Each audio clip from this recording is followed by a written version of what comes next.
무슨 일을 시작할 때 처음 품는 마음을 우리는 초심이라고 하죠. 이 초심을 잃지 않고 살아간다는 게 정말 쉽지 않음을 제 자신을 통해서도 또 주변과 세상을 통해서도 알 수 있지요. 우리가 뭔가를 계획하거나 처음 도전할 때 그 마음은 어떠할까요?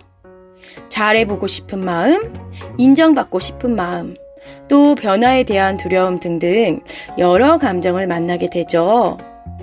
그러나 시간이 지나면서 환경이 바뀌거나 또 갑작스러운 어떤 상황에 놓이게 된다면 초심은 점점 희미해져 가고 자기 중심적으로 사고하며 합리화시키기가 쉬운데요.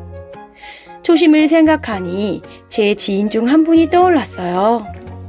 그분은 지갑을 한 20년 넘게 늘 똑같은 것을 가지고 다니세요. 지갑은 이미 너덜너덜해져 있어서 그 지갑을 보고 제가 물어보게 되었죠. 그 지갑에 뭐 특별한 사연이 있나요? 그랬더니 그분의 대답은 이 지갑은 자신의 초심을 지킬 수 있는 지갑이기 때문에 결코 버릴 수 없다고 하더라고요. 초심을 잃지 않는 게 얼마나 중요한지 알면서도 실천하기 참 쉽지 않지요. 우리가 세상을 살면서 훌륭한 인물이 되고 중요한 가업을 성취하기 위해서는 3가지 마음이 필요하다고 해요. 첫째는 초심, 둘째는 열심, 셋째는 뒷심이라고 합니다. 그 중에서 제일 중요한 마음은 무엇일까요? 바로 초심입니다. 그 이유는 무엇일까요? 초심 속에 열심과 뒷심이 담겨있기 때문이고 초심에서 열심이 나오고 초심을 잃지 않을 때 뒷심이 나오기 때문이라고 해요. 초심이란 어떤 것일까요? 초심이란 첫사랑의 마음입니다. 초심이란 겸손한 마음입니다. 초심이란 순수한 마음입니다. 초심이란 배우는 마음입니다. 초심이란 견습생이 품는 마음입니다. 초심이란 동심입니다. 가장 지혜로운 삶은 어떤 것일까요? 영원한 초심자로 살아가는 것이라고 해요. 우리가 무엇이 되고 무엇을 이루었다고 생각할 때가 가장 위험한 때라고 합니다. 그때 우리가 점검해야 할 마음은 무엇일까요? 우리 인생의 위기는 초심을 상실할 때 찾아온다고 하죠. 초심을 상실했다는 것은 교만이 싹트기 시작한 것이고 마음의 열정이 식기 시작했다는 것입니다. 겸손히 배우려는 마음을 상실해 가고 있다는 뜻이기도 하죠.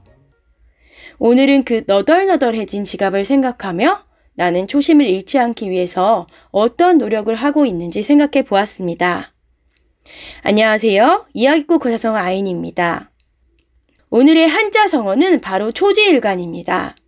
어떠한 한자가 쓰였는지 알아볼까요? 초지일관, 처음 초, 뜻지, 한일, 꿰간.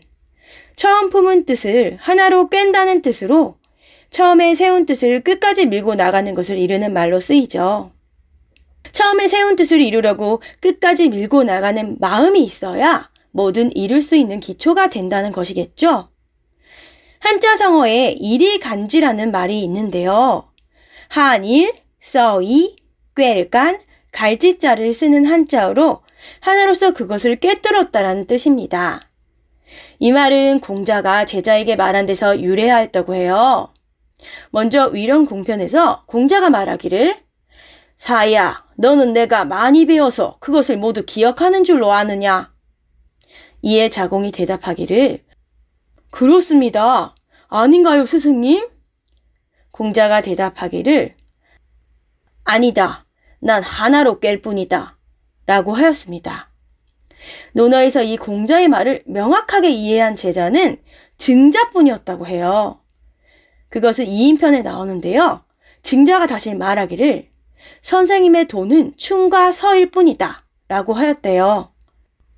여기서 충은 마음을 가운데 둔다는 뜻을 지닌 글자인데 상대를 대할 때 그에 맞도록 대응하고 대접하는 것을 말한다고 해요.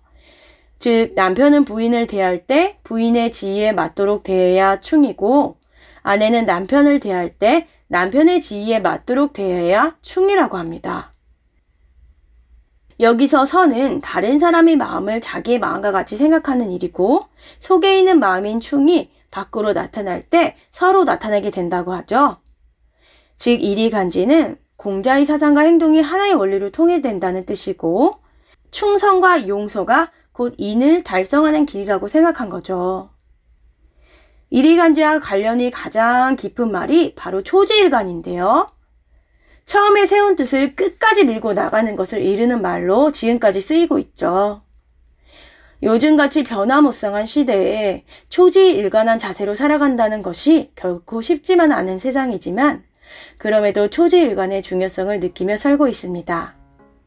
그럼 오늘의 예문을 살펴볼까요? 그의 성공 비결은 초지일간하는 마음 자세와 태도였다. 그는 남이 하라는 대로만 쉽게 따라가거나 흔들리는 법이 없었다. 그는 뿌리 깊은 나무와 같이 늘 초지일간한 자세로 살았다. 그는 그 지갑을 보며 늘 초심을 잃지 않기 위해 노력했다. 초지일간을 중국어로 实至不疑, 实至不疑. 초지일간의 자세를 중국어로 实至不疑的态度, 实至不疑的态度. 지금까지 이야기꽃 고사성어 아인이었습니다. 오늘도 지금 이 순간도 감사합니다.